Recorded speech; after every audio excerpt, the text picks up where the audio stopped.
Pedro Paulo é um amigo de longa data, um amigo que nos conhecemos há quase 40 anos, na mocidade, trabalhando em conjunto, nossos encontros, né, Pedro? Pedro é um estudioso, é um palestrante que vem fazendo um trabalho bastante interessante. Ele frequenta a CEF, a Sociedade Espírita Fraternidade, que fica em Niterói, Rio de Janeiro, que tem uma obra fantástica do Remanso Fraterno, que educa, que trabalha, que desenvolve a socialização de crianças da comunidade, um trabalho que se assemelha muito à Mansão do Caminho, lá de Valdo, até que foi inspirado por eles. Tem trabalhadores assim fantásticos, né? Pessoas que estão imbuídas no propósito de trabalhar. E tendo também como orientação, durante um bom tempo, o nosso grande amigo José Raul Teixeira, ao qual temos muita saudade. Pedro, eu passo a palavra para você, desejando que você nos dê assim, gotículas de esperança e paz através desse estudo. Boa sorte. Obrigado, Edmilson. Obrigado a todos. É um prazer muito grande poder fazer uma reflexão com vocês. E, de antemão, já deixo aberto o canal, se alguém precisar perguntar alguma coisa, não haverá problema algum. Tá? Eu vou tentar fazer mais até um diálogo do que uma palestra, uma conversa, uma reflexão sobre esta passagem da ressurreição de Lázaro. Tá? Obrigado pelo convite. Esta passagem, eu vou associá-la inicialmente a uma frase de uma escritora americana chamada Anne Durley. Uma escritora famosa que ela tem uma seguinte colocação em um dos seus livros que vai nortear um pouquinho a nossa reflexão. Ela diz assim: como passamos nossos dias, assim passamos nossa vida.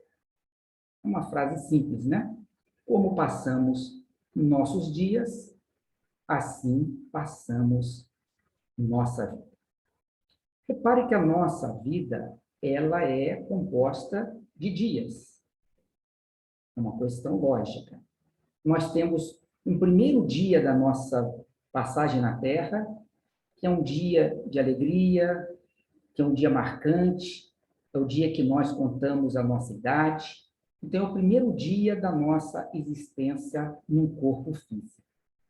E temos também como marco final o último dia de nossas vidas no corpo físico, que será um dia de tristeza para aqueles que estão no corpo ainda, que ficarão na saudade, ficarão entristecidos.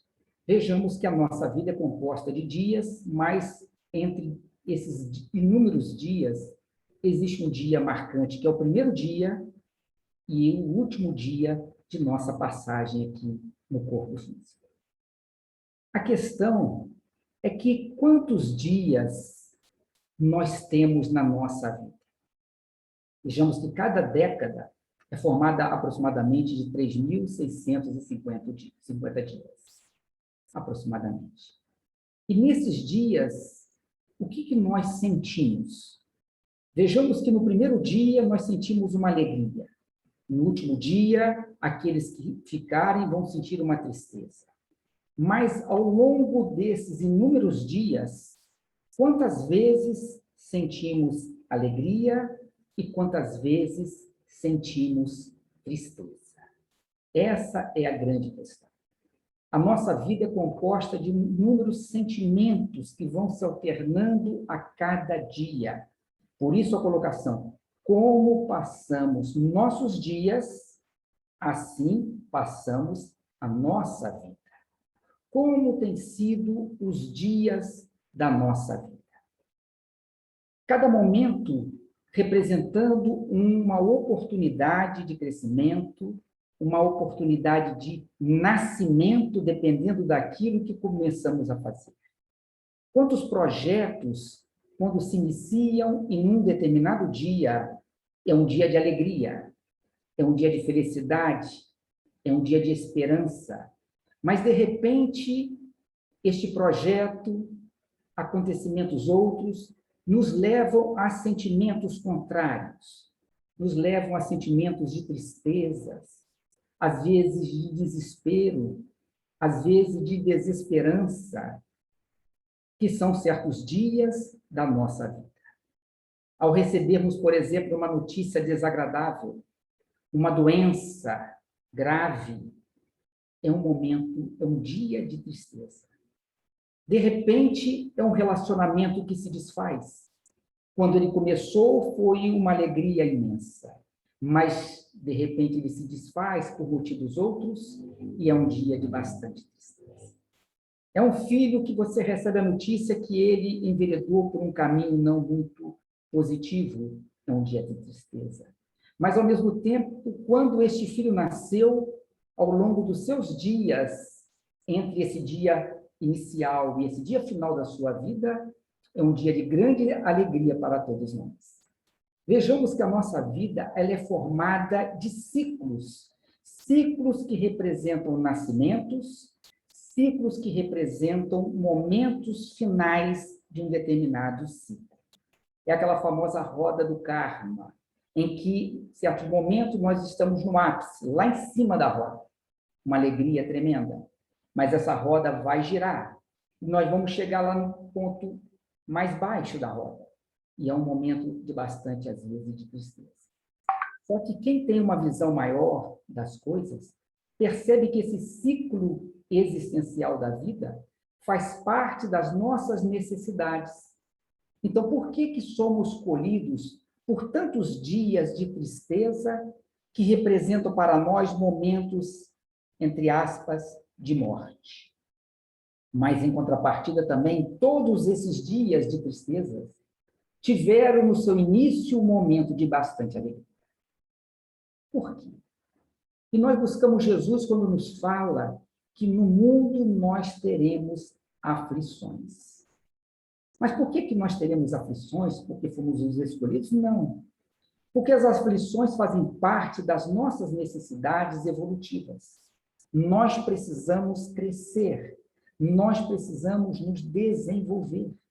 Se nós não passássemos por dificuldades, dificilmente nós cresceríamos, nós teríamos as experiências que vão sendo incorporadas em nós na medida que a vida vai se desenvolvendo ao longo desses dias. Então, esses momentos de tristeza, momentos de aflições difíceis, nós deveríamos parar um instantinho e observar por que estamos vivendo aqui. Qual é a mensagem que está atrelada a esta dificuldade que estamos vivendo? Todo momento difícil é um momento de transição. É um momento de modificação. É um momento de mudança. Todos os momentos difíceis. Porque conforme essa roda do karma, quando estamos num momento difícil, essa roda vai subir, vai girar, e nós sairemos da dificuldade. Portanto, a vida ela é feita de ciclos. Ciclos que nós poderemos, nessa imagem, representar de nascimento e esse ciclo que se fecha no momento de uma determinada morte. Uma simbólica morte enquanto na vida. Fechando-se por esses dois momentos maiores, o nosso nascimento de fato e a nossa desencarnação na nossa visão espírita de fato. Mas ao longo desses dias, nesses milhares de dias, temos momentos de nascimento e temos momentos de declínio, de momentos que achamos que vamos verdadeiramente morrer. São os momentos de aflições. E o que representa isso? Por que nós passamos por isso? Porque precisamos nos modificar. Precisamos incorporar este momento na nossa bagagem espiritual e dali sairmos uma outra pessoa, com uma outra condição, com outros parâmetros. ao adentrarmos no corpo físico, no primeiro dia de nossas vidas, prometemos no plano espiritual que no último dia sairemos melhores. Prometemos para a nossa consciência que isso iria ou vai acontecer. Mas ao longo desses 2 dias passamos por muitas dificuldades, representando que estamos caminhando para aquilo que prometemos para nós mesmos quando estávamos no plano espiritual.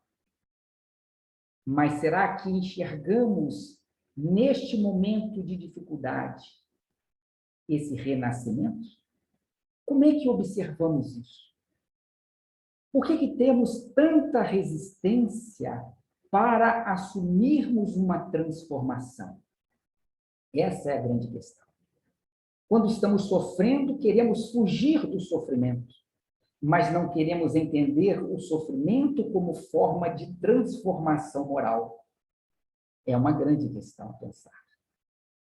E aí eu gostaria de parar e refletir sobre esse instante. Nós ainda temos muitas resistências à transformação, à modificação. Por isso que a vida nos propõe isso o tempo todo. Mas se dependesse de nós mesmos, nós temos ainda bastante resistência. Vide quando Santo Agostinho nos propõe como meio mais eficaz para a nossa transformação é o autoconhecimento através da reflexão. E nós não fazemos isso. Qual o meio prático mais eficaz? Não tem meio melhor do que este. E nós temos resistência a fazermos o meio prático mais eficaz. Porque alegamos uma série de coisas, são as nossas resistências naturais. E essa resistência, ela passa a ser entendida porque somos nós mesmos. Nós temos resistências à modificação porque somos nós. Modificar o outro é simples, a gente fala por outro, basta você se transformar. Mas a transformação nossa, nós já tem certas dificuldades. Porque nós gostamos de nós mesmos. Quem não gosta de si? Nós gostamos, nós estamos bem adaptados a nós mesmos, com tranquilidade. E, de repente, vem uma proposta de modificação, e aí a gente fica pensando, mas eu vou me modificar no quê? É igual uma cirurgia plástica, né? Quando a pessoa vai fazer uma cirurgia plástica, ela tem que saber bem como ela vai ficar depois. Porque se ela não ficar conforme ela deseja, ela vai ter problemas psicológicos. Isso não é uma coisa incomum. A pessoa não pode fazer uma transformação visual, nesse caso, total, porque ela vai... Nem sou eu não me conheço desse formato. Então, quando nós, no caso, a doutrina espírita propõe uma transformação, nós ficamos, puxa vida, mas transformação como? O que significa isso? Porque é muito simples a gente falar que um dia nós seremos anjos, né? Um dia nós seremos anjos, mas imaginemos nós anjos agora.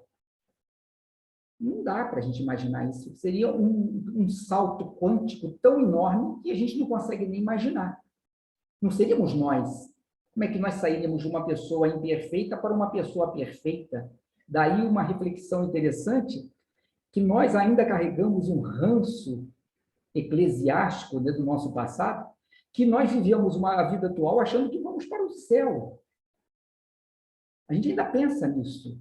Não verbalizamos, mas na intimidade nós ficamos imaginando que vamos para um céu qualquer. Mas não nos damos conta que se pegarmos a nossa idade, voltarmos no tempo exatamente a idade que nós temos, como é que nós éramos? Nós éramos muito diferente do que somos? Provavelmente não. Nós mudamos algumas coisas, é óbvio que o progresso é inexorável da vida, mas não damos saltos. E a vida nos propõe a essa constância da transformação. Quando Jesus nos fala que aquele que quiser segui-lo deverá negar-se a si mesmo, olha a colocação de Jesus, negar-se a si mesmo. E nós estamos até hoje tentando se negar, porque temos uma resistência muito grande à nossa própria transformação, mas a vida nos convida o tempo todo ao longo dos nossos dias, o tempo todo. Por isso que estamos passando por momentos de aflições, que são os convites a uma transformação. Mas transformar-se realmente não é algo tão simples. Vide que tantos estudiosos da atualidade, mas são muitos. Hoje está na moda isso, discutir a questão da mudança de hábitos, mudança de comportamento. Não é um processo simples, mas a ciência se debruça sobre essa realidade, que é imprescindível para a felicidade da humanidade. Não é somente para a nossa felicidade, é uma felicidade coletiva. Então, a transformação comportamental vindo de um processo moral, ela é imprescindível para que nós consigamos ser felizes. Não adianta só uma pessoa se transformar, porque a gente se transforma e aí? A nossa volta, nossos parentes, nossos amigos, nossos familiares não se transformam. Nós não vamos nos sentir também felizes. Então, a transformação deverá ser coletiva, por isso que a ciência se debruça muito nessas questões da mudança de hábito. Mas eles batem em umas questões interessantes para o nosso pensamento agora. Nós temos dificuldade dessa mudança porque nós temos uma forma de pensar já muito definida. Nós pensamos de determinada maneira e, obviamente, que nós sentimos as coisas inerentes à nossa forma de pensar. Ficamos nesse ciclo. Nós pensamos, nós sentimos. Nós sentimos, nós pensamos. E é um ciclo vicioso que nós não saímos dele, porque somos nós. Nós. Mesmo quando pensamos coisas que nos desagradam, mas nós nos alimentamos das coisas que nós pensamos, mesmo que elas nos façam mal. É o vício. É um vício do pensar. Porque nós carregamos uma bagagem, como se diz, nós temos as crenças pessoais. As nossas crenças internas nos levam a pensar de determinada maneira. É o nosso ponto de vista, é a forma que nós acreditamos nas coisas. E, obviamente, se temos esse viés do pensamento, sentimos as consequências do nosso pensar. E quando sentimos, pensamos, nos retroalimentamos constantemente. Então, isso não é simples quebrar. Um outro aspecto levantado é a questão dos ambientes em que nós estamos inseridos. Onde nós estamos atuando, nós normalmente pensamos as mesmas coisas e sentimos as mesmas coisas. Não tem jeito. Nós nos locupletamos do ambiente. Nós gostamos do ambiente. Nós nos aclimatamos nos ambientes, mesmo que não seja um ambiente positivo, mas nós gostamos. Nós nos sentimos bem, e esse bem não é o bem do bem de Deus, é o bem para nós. É nos sentirmos bem conosco, adaptados. É aquela questão da zona de conforto. A zona de conforto não é uma zona de felicidade. A zona de conforto é uma zona de domínio das ações que podem ocorrer ali, mesmo que eu esteja sofrendo. É aquele sujeito que tem uma dor constante, mas ele prefere não se submeter a uma operação para eliminar a dor, porque ele controla a dor com analgésicos, com remédios, com não sei o quê, fisioterapia, mas ele foge de uma operação que poderia eliminar. É uma zona de conforto. Não, eu tenho domínio da minha dor. Eu consigo. Quando eu estou com dor, eu tomo aquele remédio, então é um domínio. E nós temos os ambientes também, que são zonas de conforto de todos nós. É uma briga tremenda, mas nós estamos confortáveis. Mas a gente conhece o outro. Já sabe as armas dos outros.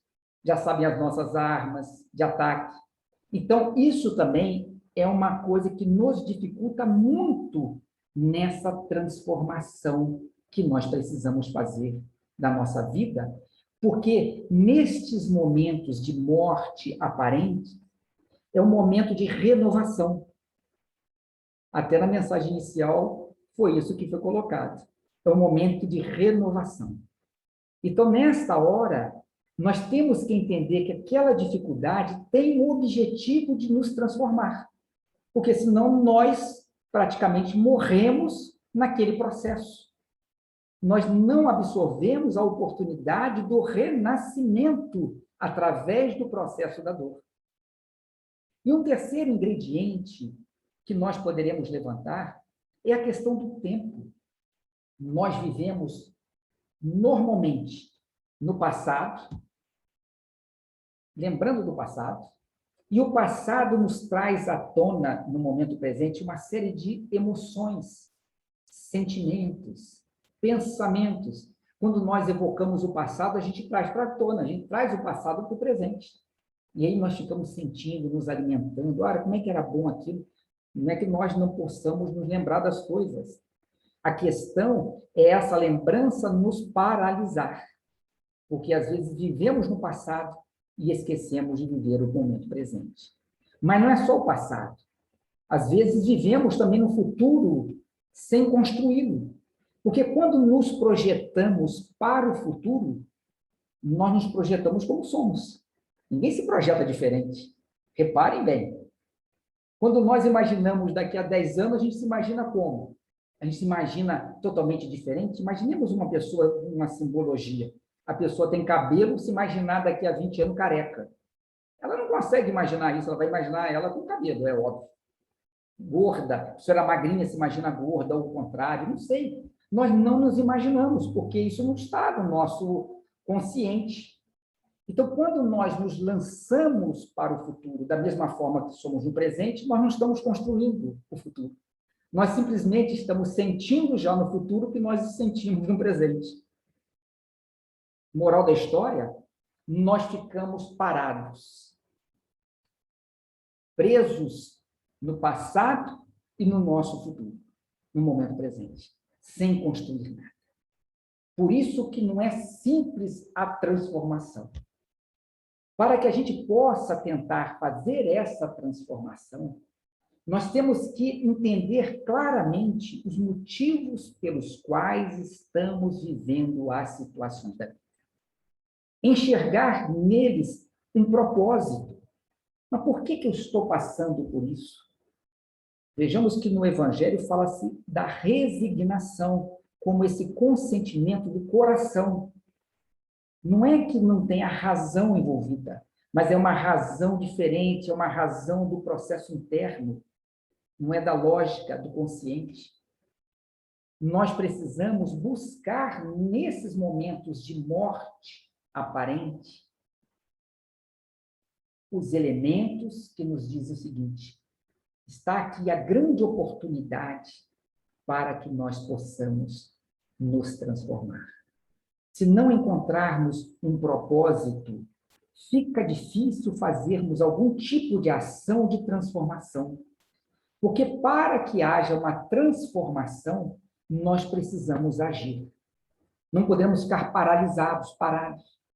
E quando dizemos agir, não estamos dizendo simplesmente fazer o trabalho assistencial, isso também é agir. Mas olha só, observe um detalhe importante. Nós vivemos hoje no mundo, numa sociedade chamada sociedade do conhecimento. É a nossa sociedade atual da informação.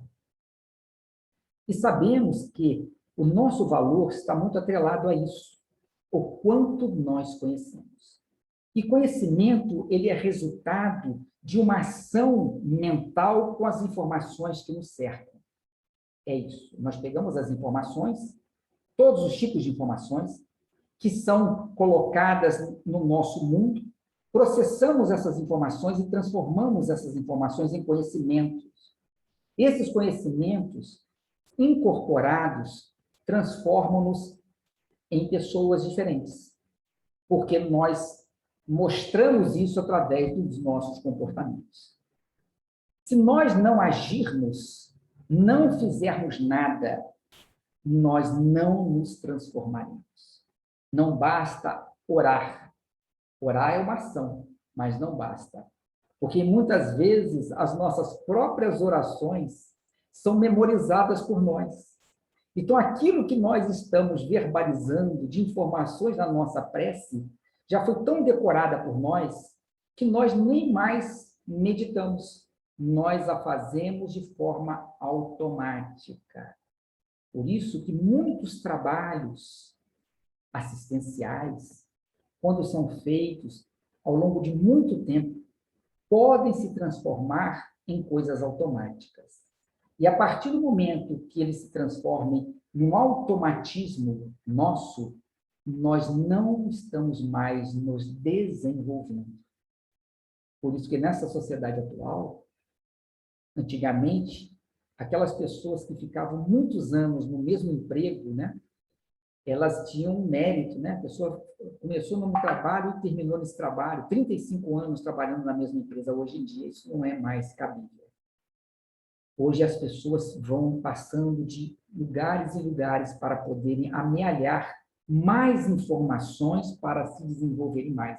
E nas devidas proporções, no nosso meio de trabalhos voluntários, nós precisamos pensar nisso também. Porque às vezes absorvemos uma atividade durante muitos anos e já começamos a não mais nos desenvolver nessa atividade. Porque ela tem coisas a oferecer, mas nós não nos desenvolvemos mais. Então, cabe, às vezes, pensar numa mudança de atuação para nos depararmos com outras informações que possam nos estimular nesse processo de desenvolvimento. Por isso que esta mensagem, quando vem das mortes, dos dias de morte, na nossa vida atual, nós temos que pensar qual é a mensagem que está sendo trazida neste momento.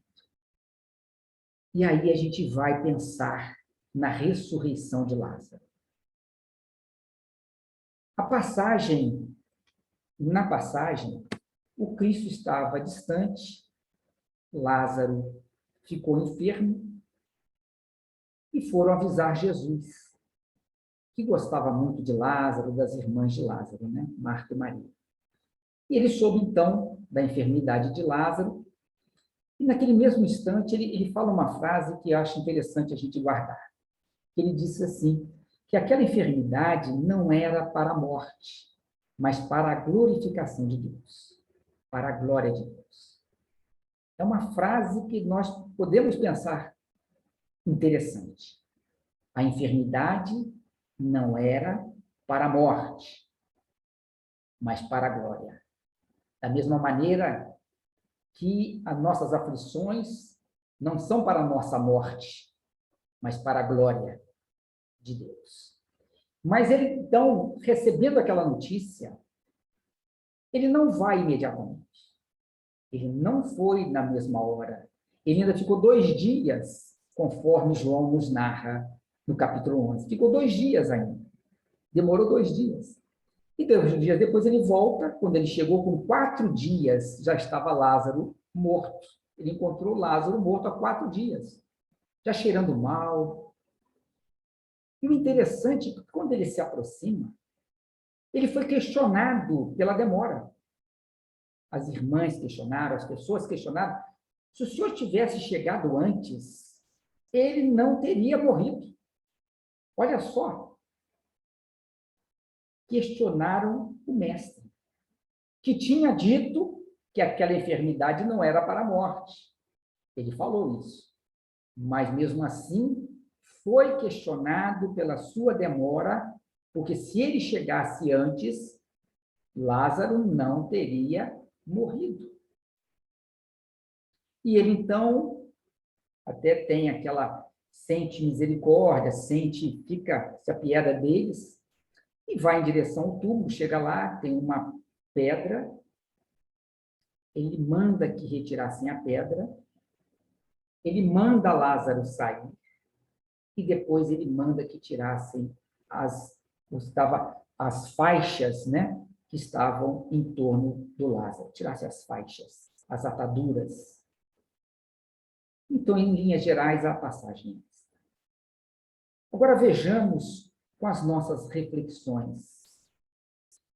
Primeiro momento, nós vivemos uma vida repleta de instantes, de dias de verdadeiras mortes, ao longo da nossa vida atual. A nossa morte não ocorrerá somente no último dia.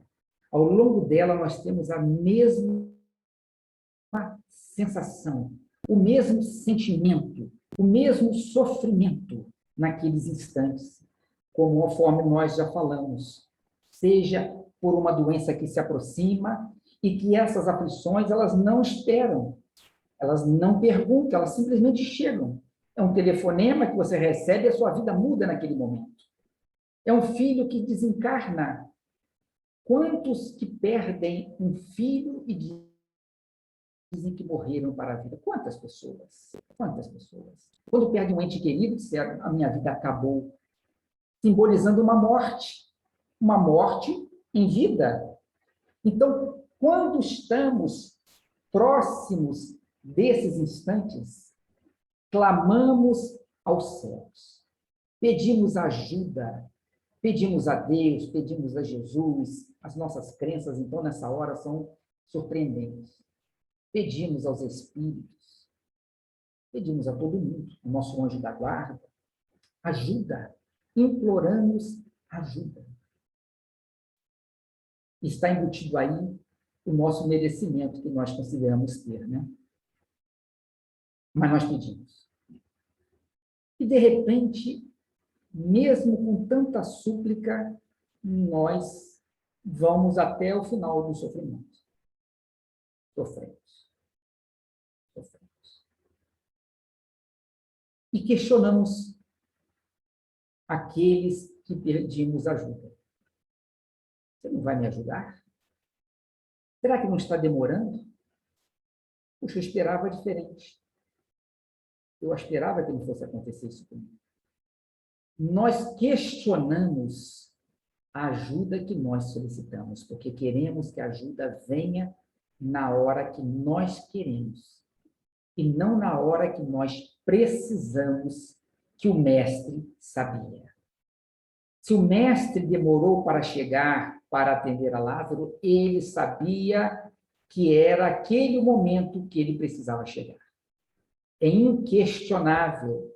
E nós agimos da mesma maneira quando questionamos aos benfeitores, a Deus, ao Cristo, a ajuda que queremos para não nos submetermos a uma morte durante a nossa vida. É uma pessoa passando uma dificuldade no hospital, um ente querido, e atualmente, então, isso está acontecendo muito com o caso da Covid, né? Quantos entes queridos estão hospitalizados, entubados, e as pessoas implorando a Deus para que a pessoa não desencarne, e a pessoa desencarna. Ou vai no limite e não desencarna. Mas todos nós recebemos ajuda. Para todos o Cristo vem. Para todos. Agora, o resultado depende de cada um de nós. Mas mostramos que nós não aceitamos em muitos momentos e questionamos por essa ajuda. Então, esse é um primeiro passo, que nós temos uma ação muito de questionamento do auxílio do alto, quando este auxílio não chega da forma como nós achamos que deveria chegar. Esse é o primeiro passo. Mas reparemos que o Cristo, ele vai no túmulo. Ele vai no túmulo. E chegando lá, ele se depara com uma pedra. Uma pedra no túmulo. E ele manda que tirassem aquela pedra.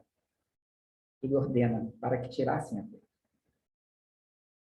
Quantas pedras nós poderemos tirar do caminho das pessoas que estão passando por esses momentos de morte?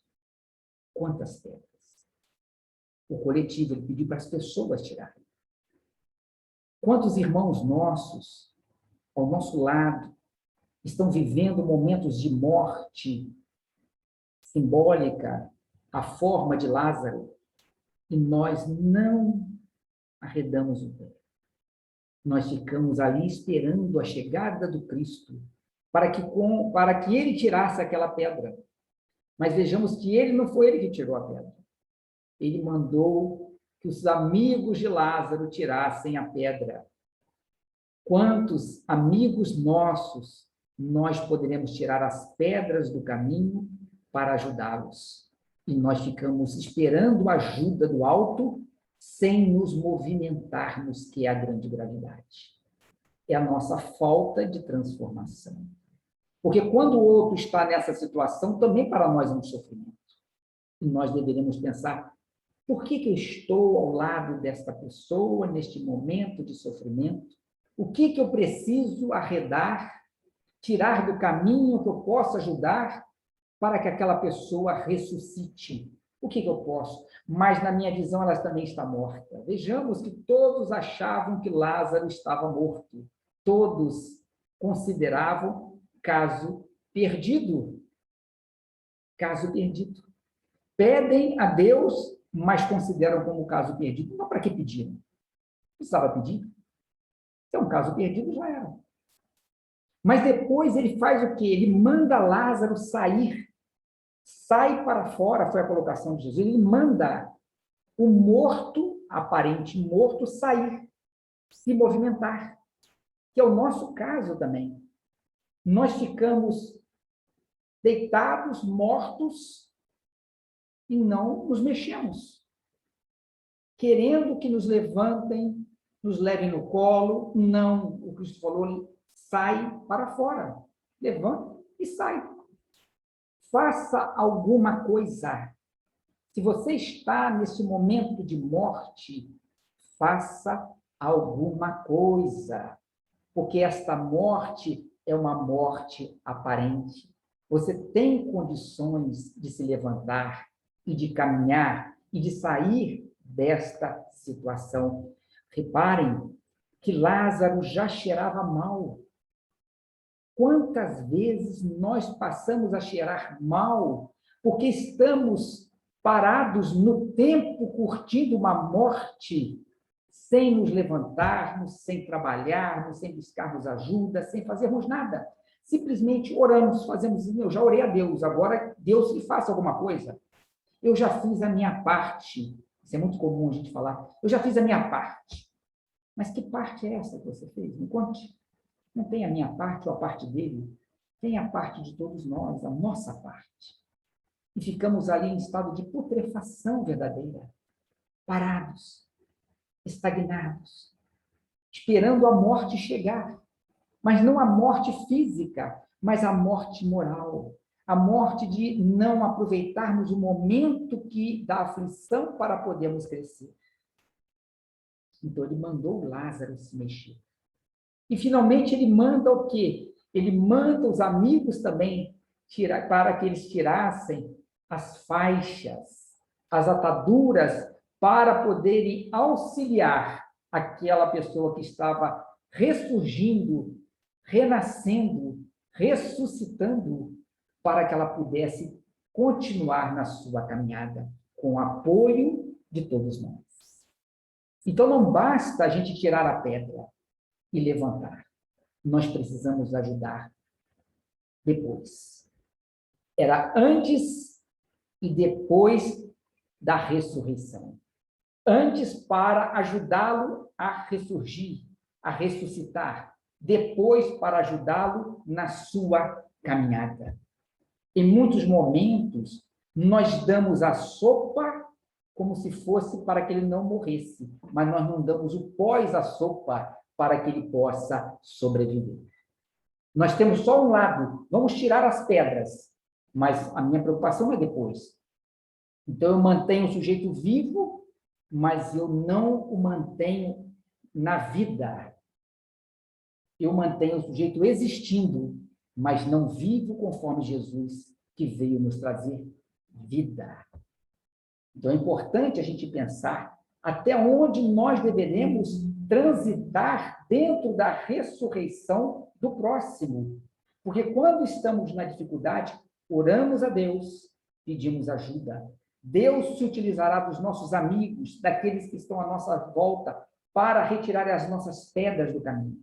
Mas nós precisaremos nos levantar, ressuscitar, e depois os nossos amigos também poderão nos apoiar para que possamos dar continuidade na nossa caminhada. É o processo da transformação. Então, ao longo da nossa vida, nas nossas inúmeras mudanças, são renascimentos que nós fazemos ao longo dela. Quando estamos sofrendo, nos sentimos morrendo. Mas nós não podemos deixar chegar no estado de putrefação. Deveremos correr logo, entender a situação, buscar ajuda, para não nos mantermos num túmulo durante muito tempo, com o risco de verdadeiramente morrermos para aquela oportunidade que está surgindo para a nossa vida. E aí, nesse instante, vamos ressuscitar. Vamos renascer verdadeiramente.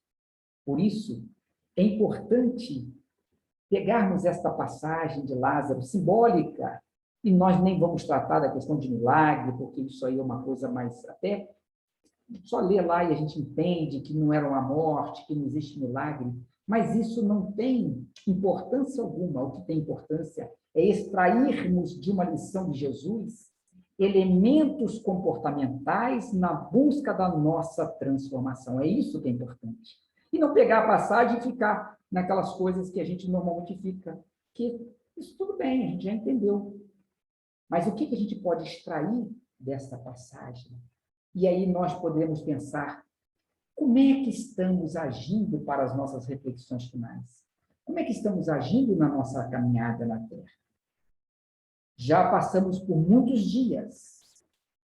Se nós parássemos de contar a nossa vida agora, como é que seria a nossa vida?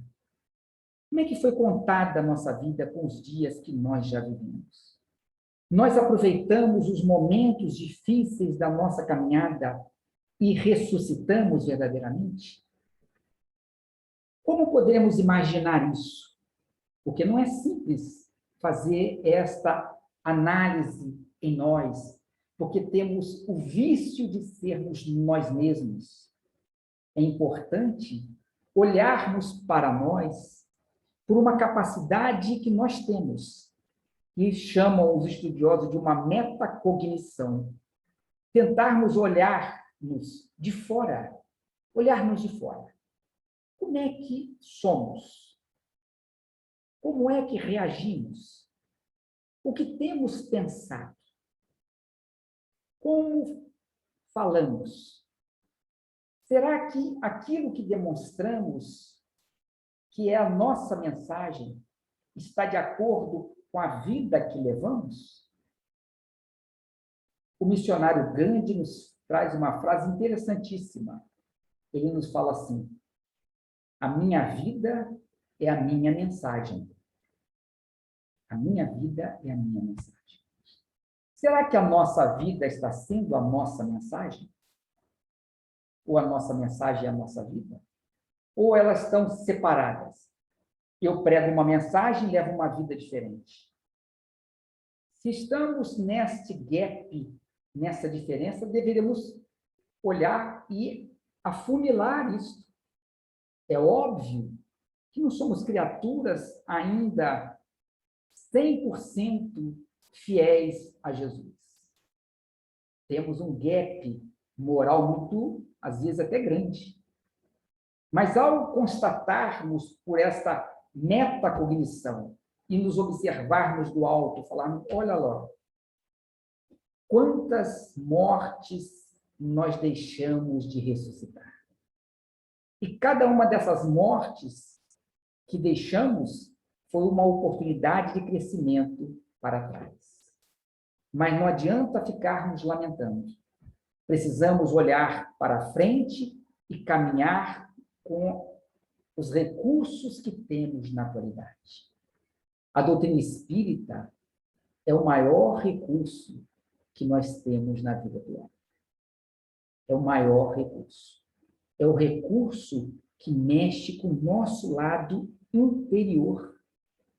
Não são pelas oportunidades de trabalho externo, mas é pela grande oportunidade de refletirmos internamente para percebermos o que nós precisamos fazer. No próprio Livro dos Espíritos, quando Kardec questiona a respeito dos pressentimentos, Os benfeitores da humanidade nos falam uma coisa bem interessante. Ouçam a voz do instinto para sabermos se estamos coerentemente com a nossa vida. E nós, muitas vezes, esquecemos de olhar a voz do instinto, uma voz íntima, interna, que nos fala o seguinte: não, nós estamos trilhando o caminho certo, ou estamos trilhando, dependerá de cada um de nós. Mas aguçarmos esta percepção requer exercícios, requer autopercepção, observar-se internamente, assumir as deficiências com tranquilidade para nós, porque quando formos chamados por Jesus, sai para fora, quando evocarmos desta maneira, nós teremos condições para sair. E a partir dali, com certeza, ele irá nos orientar no nosso caminho da vida. Ok? Obrigado aí pela reflexão. Eu tenho espaço, acho que tem uns 5 minutinhos, se alguém quiser fazer algum tipo de pergunta, eu estou aberto a alguma pergunta. Aí o Edmilson que controla aí as condições. Pedro, excelente. Realmente uma mensagem que realmente nos colocou num lugar de reflexão profunda em função da atualidade que você colocou essa mensagem de Jesus. São gotas aí de estímulo ao nosso conhecimento, viu? A nossa reflexão. Pedro, eu tenho uma pergunta assim.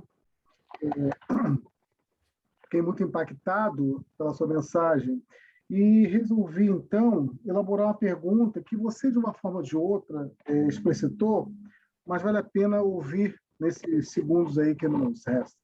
Por que fugimos e temos medo do sofrimento? Fugir o tempo do sofrimento, né? No fundo, repara só um detalhe. Nós, teoricamente, sabemos, é um conhecimento explícito, não ainda internalizado, né? Que o sofrimento é o melhor para nós no nosso momento. Só que quando estamos na atualidade, nós caímos no esquecimento dessa realidade. Nós não assumimos isso. Então, a gente foge desses momentos que nos fariam crescer, deixando à mercê da vida. Só que o interessante, Edmilson, que o sofrimento, a gente tem o sofrimento porque a gente o cria como um monstro. Mas se nós trabalharmos a vida como uma questão de modificação constante, o sofrimento que nos aplacar, ele será tão atenuado pela nossa condição, né, que ele pode até vir com a mesma força, mas nós estaremos mais fortes para enfrentá-los. Então, às vezes, o sofrimento vem e a pessoa passa por ele e nem o percebe, porque ele já se preparou para isso. Agora, se nós não nos preparamos, nós ficamos sempre na espreita. Será que ele vai chegar quando? Será que eu vou ficar doente? O sujeito não se prepara para uma coisa, mas será que eu vou ficar? Quando eu vou morrer? Aí fica vivendo um sofrimento que nem chegou. Então, nós fugimos, sim, nós fugimos ainda, infelizmente, todos nós da humanidade, a gente ainda tem um medo do sofrimento, mas o sofrimento, ele é natural da nossa condição. A gente tem que encará-lo isso sem focar no sofrimento. Não tem que ficar focado no sofrimento, a gente tem que focar na nossa preparação. E o sofrimento, se vier, veio, e não tem como você dissociar qualquer crescimento. A vida mostra isso. Não tem um atleta sequer que ele não sofra as condições do meio de treinamento para que ele possa atingir certos objetivos. Então, faz parte da nossa condição ainda, né? Mas a gente ainda foge. Nós queríamos corpo mole, a gente quer lá a ajuda do alto. A gente quer assim, né? Tudo bem. Alguém gostaria de fazer uma pergunta ao Pedro? Pedro, oi, sou eu, Geise. Eu gostaria de perguntar uma coisa. Você não acha que a gente ainda foge, que ainda nós somos ainda muito crianças mimadas, esperando que tudo seja nos dado pelas mãos e que nós não tenhamos que fazer esforços para realmente crescer e nos modificar? Não, é exatamente isso. Nós ainda estamos na fase do pedir. A gente não percebe que quando a gente age, essa simbologia, quando a gente age, isso é um pedido embutido. Deus nos ajuda no agir. Então, quando o nosso pedido tem que ser no agir. Quando eu estou agindo, eu estou pedindo a Deus, me ajuda. Mas nós não fazemos nada e esperamos ajuda para agir. Nós confundimos as coisas. Isso. Então, a gente percebe pessoas que têm uma vida, às vezes nem é muito ligada a Deus, mas é uma pessoa que trabalha. E a vida vai ajudando, porque Deus vai respondendo pela sua ação, não pelo pedido. Nós ficamos no pedido e esquecemos do agir. O agir é um pedido diferente.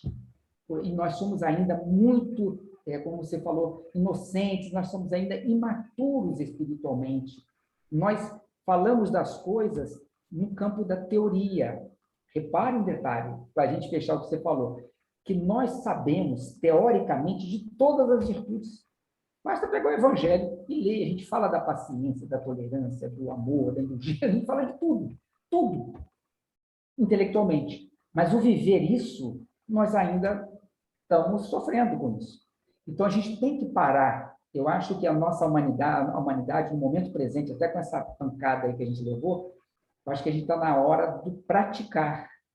Está na hora do praticar. A gente já sabe muito mesmo, a gente sabe demais, sabia? A gente sabe muito, muito mesmo. Até quem não estudou já sabe, né? Porque é tanta informação que roda para tudo quanto é lado, mesmo quem não estuda já sabe. Então, a gente está na hora, eu acho que da gente tentar viver isso. E viver, quando a gente fala viver, é viver para nós, né? E, consequentemente, a gente está vivendo isso na sociedade. Colocar em prática, né? Aquilo que a gente está aprendendo, porque não adianta manter o conhecimento só dentro de si e não colocar lá fora na sua vivência, né? Essa que é o grande desafio da vida é esse, né? Isso aí. Mais alguma questão? Alguém gostaria de fazer mais uma questão para a gente partir para a culminância? Não, acho que... Muito bem. Pedro, considerações finais aí, 2 minutos. Só agradecimento, né, pela oportunidade, é um prazer estar aqui, levando a gente uma reflexão, isso é muito positivo. Eu acho que nós estamos num momento da gente compartilhar ideias, discussões, diálogos, e é sempre um prazer estar com vocês. Tá? Obrigado pela oportunidade, tá, Edmilson? Obrigado aí. Obrigado a você, Pedro. Muito obrigado.